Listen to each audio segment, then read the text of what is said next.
Picture चालू करो बे। चलो भाई देखो अब मैं क्या करता हूँ। यालोक जी, सवाल यह है कि देखिए दो फैक्ट्स हैं। एक फैक्ट तो यही है कि उन्होंने खुद अपने एफिडेविट में अपना नाम जय अमिताभ बच्चन लिखा है, तो उसमें इसको हथियार बनाना सीट कुर्सी के खिलाफ, चेयर के खिलाफ, ये सही नहीं है। अच्छा।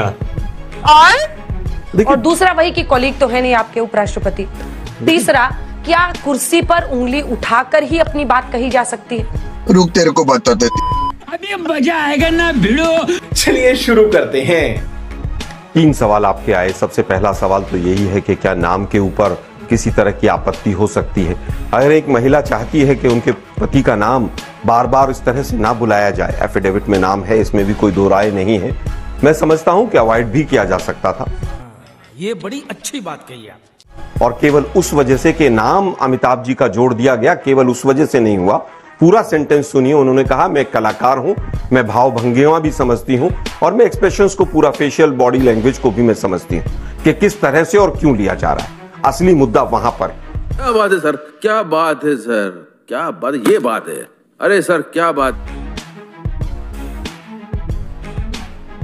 जुम करो। बिल्कुल मैं मानता हूं। दूसरा जो बिंदु है आपका कि संवैधानिक तौर पर कुलीग नहीं कह सकते हैं, उपराष्ट्रपति के पद पर है, चेयरमैन है, इसमें कहीं कोई दो राय नहीं। लेकिन इसके साथ साथ एक राय यह भी है कि वो हेडमास्टर भी नहीं। मजा आया। मारो हमको जिंदा मत छोड़ो सालो। बैठ जाइए। You sit down, you sit down. खड़गे जी को साफ कह रहे हैं आप, you want to destabilise the nation. एक उपराष्ट्रपति को क्या यह शोभा देता है?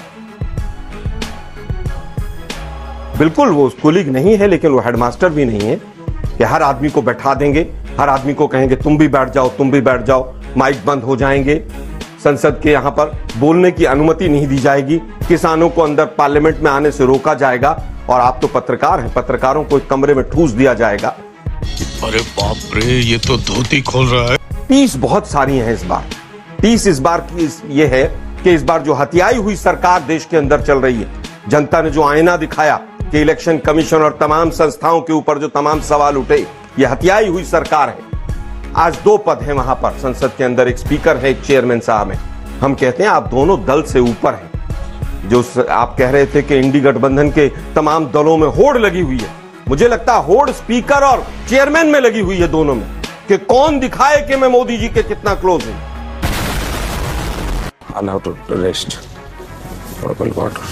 इतना छोटा पहले कभी नहीं हुआ होगा। शर्म करो। कौन दिखाए कि मैं बताऊं मैं सरकार का कितना पक्ष ले रहा हूं, मैं कितना बीजेपी का पक्ष ले रहा हूं। अगर एक किसान वहां पर जाकर बाइट दे देता है तो स्पीकर महोदय को दिक्कत हो जाती है, लेकिन तमाम अभिनेत्रियां वहां पर संसद में खड़ी होकर जब वहां पर बयान देती हैं तब उनको दिक्कत नहीं होती है।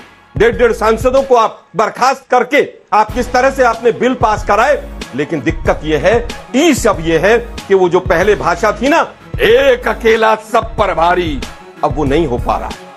दोस्ती बनी रहे, अपनी दोस्ती बनी रहे।